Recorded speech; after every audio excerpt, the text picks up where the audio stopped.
مرحبا بكم في فيديو جديد على قناتنا في اليوتيوب. في هذا الفيديو إن شاء الله سوف نتحدث عن حديقة كوكو بارك مكناس، والتي تقع في مدينة مكناس،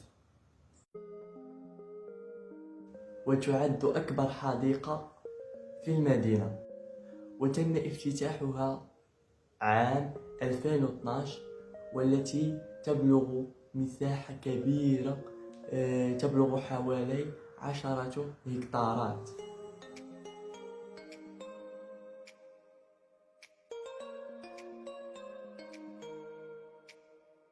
عند دخولك إلى الحديقة ستكتشف تنوعا هائلا من الألعاب والأنشطة المناسبة للجميع، كما يمكنك تجربة العديد من الألعاب المثيرة والمسلية مثل القطارات السحرية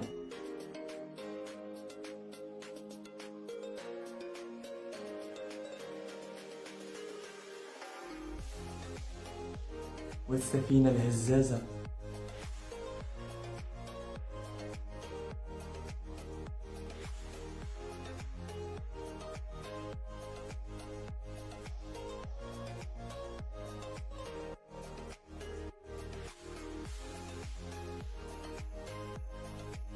والعجلات الدوارة.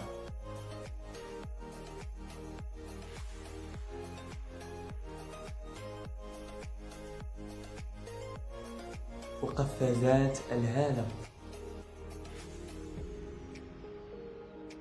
والمصارعة بالوحل.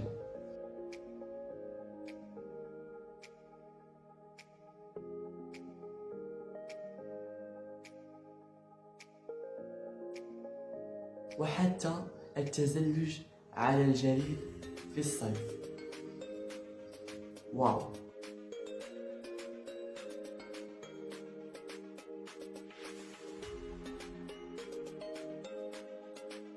ليس فقط هناك الكثير من الألعاب، ولكن هناك أيضا مساحات شاسعة خضراء للاسترخاء والنزهات، وأيضا يمكنك الجلوس تحت أشجار النخيل المورقة والاستمتاع بالهواء النقي وبالمناظر الطبيعية الخلابة.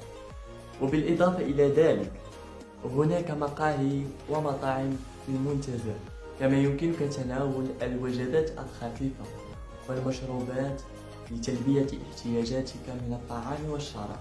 حديقة كوكو بارك مكناس تحظى بشعبية كبيرة لدى العائلات والأطفال والشباب. إنها وجهة مثالية لقضاء يوم ممتع مليء بالمغامرات والضحك. لا تفوت فرصة زيارتها عندما تكون في مدينة مكناس. والآن أتمنى أن تكونوا قد استمتعتم بجولتنا في حديقة كوكو بارك بمكناس. لا تنسوا الاشتراك في قناتنا وتفعيل زر التنبيه لتتوصلوا بكل جديد، ونلتقي في فيديو قادم. شاركوا في التعليقات أدناه بتجاربكم في الحدائق الترفيهية والألعاب المفضلة لديكم. دمتم في أمان الله ورعايته. إلى اللقاء.